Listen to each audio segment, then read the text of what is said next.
ভারতের জমিনে দাঁড়িয়ে থাকা সেই তাজমহল।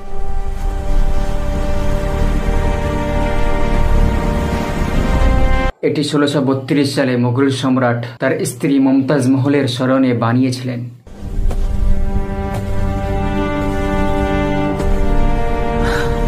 প্রসবের সময় মমতাজ মহলের মৃত্যু হয়ে যায়।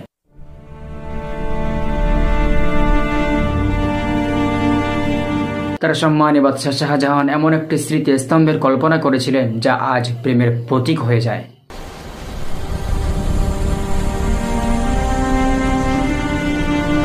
নির্মাণে 20 বছরেরও বেশি সময় লেগেছে।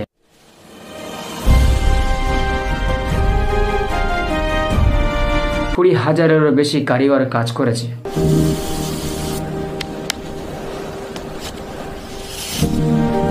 রাজস্থানের সাদা মার্বেল সারা এশিয়া জুড়ে মূল্যবান পাথর।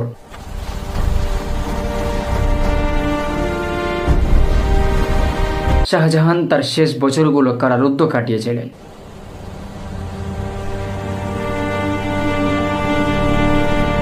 এবং শেষে মমতাজ মহলের কবরের পাশে তার শোয়ানো হয়।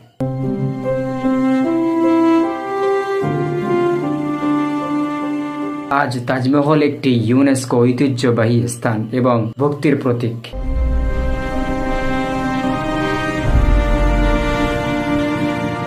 ভিডিও যদি ভালো লাগে তাহলে সাথে থাকবেন আরো ভিডিও দেখার জন্য। আসসালামু আলাইকুম।